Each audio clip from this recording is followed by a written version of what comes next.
कुंडलिनी शक्ति इन दुनिया में से अद्भुत शक्तियों में से एक शक्ति है। किसी व्यक्ति ने इस शक्ति को जागृत कर लिया तो कोई आम इंसान नहीं होता और देवतुल्य होता है। भूत वर्तमान भविष्य सभी ज्ञात होता है। ऐसा कोई कार्य नहीं है कि वह कर सकता नहीं, जितना बताओ उतना कम है। यह मान लो कि कुंडलिनी सत्य चयन के बाद वह व्यक्ति साधारण नहीं होता।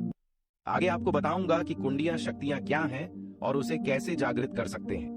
बस आप ध्यान से वीडियो को देखें। कुंडलिनी जागरण की प्रक्रिया से पहले शरीर को समझना जरूरी है। ब्रह्मांड में जो कुछ है वह इंसान शरीर में ही है। उसके सब तत्व शरीर को दो हिस्सों में बांटा गया है। पहले हिस्से में सिर और मेरु स्पाइन है, दूसरे हिस्से में टांगे स्पाइनल कॉर्ड शरीर को जोड़ता है। यही दिमाग को नियंत्रित करता है।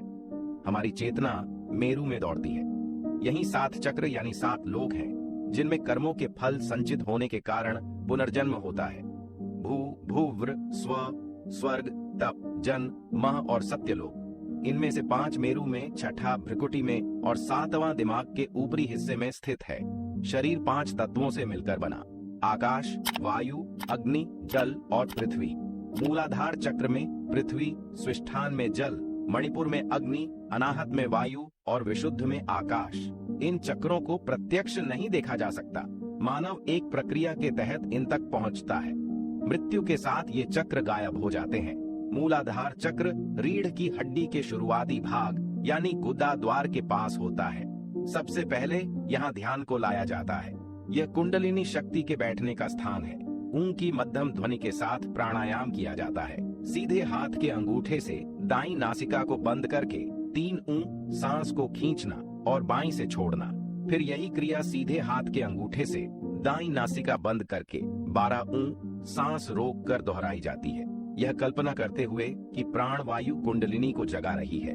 इसके बाद यह क्रिया 6 ऊं सांस खींचकर और इतनी ही देर में सांस छोड़कर की जाती है। इससे कुंडलिनी जल्दी जागृत होती है। इसे सुबह 3 बार और शाम को 3 बार करना है। फिर धीरे धीरे अपनी क्षमता के मुताबिक इस समय को बढ़ाना है। जितना ध्यान एकाग्र होगा कुंडलिनी उतनी जल्दी जागेगी। प्राण शक्ति के मूलाधार चक्र से सहस्रार चक्र तक चलने को शक्ति चालना कहते हैं। गुरु कृपा हो तो शक्तिपात यानी स्पर्श, दृष्टि और संकल्प से भी कुंडलिनी जाग सकती है। यह इससे तय होता है कि साधक अध्यात्म के रास्ते पर कहाँ खड़ा है। लेकिन कुंडलिनी जाग जाने और संपूर्ण समाधि हासिल करने में बहुत फर्क है। कुछ को लगने लगता है कि उन्होंने खुद को पवित्र कर लिया है। वे अपनी मर्जी से कुछ साधनाएं चुन लेते हैं, कई छोड़ देते हैं। यह मूर्खता है। कुंडलिनी जाग जाने के बाद भी इसे सहस्रार चक्र तक पहुंचाना जरूरी है। यह बहुत धैर्य, पवित्रता और नियमित अभ्यास से ही हो सकता है। जब यह एक चक्र को भेदती है तो बहुत गर्मी महसूस होती है। जब यह उस चक्र से दूसरे पर जाती है तो बहुत ठंडक महसूस होती है।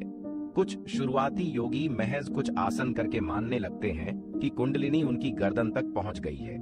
कुछ सिद्धियां या रहस्यमय अनुभव कर लेने से उन्हें लगता है कि लक्ष्य पूरा हो गया। इसके चलते वह लोगों के बीच शक्ति का प्रदर्शन कर नाम कमाने की सोचते हैं। यह बड़ी भूल है। यौगिक क्रियाओं के अभ्यास से मिली सिद्धियां भगवत साक्षात्कार में बाधक हैं। सिद्धियों के पीछे भागना सांसारिक बुद्धि है। ऐसे साधक झूठी संतुष्टि पाकर साधना बंद कर देते हैं और दूसरों के उत्थान में लग जाते हैं। वह अंधे का अंधे को रास्ता बताने जैसा है। धीरे धीरे उसका वैराग्य खर्च होता जाता है और कब उसका पतन हो जाता है उसे पता भी नहीं चलता। सन्यासी भेष में रहकर भी अहंकार के कारण वह गृहस्थ ही बन जाता है। दूसरी तरफ परम चेतना अवस्था में समाधि का कोई विकल्प नहीं है।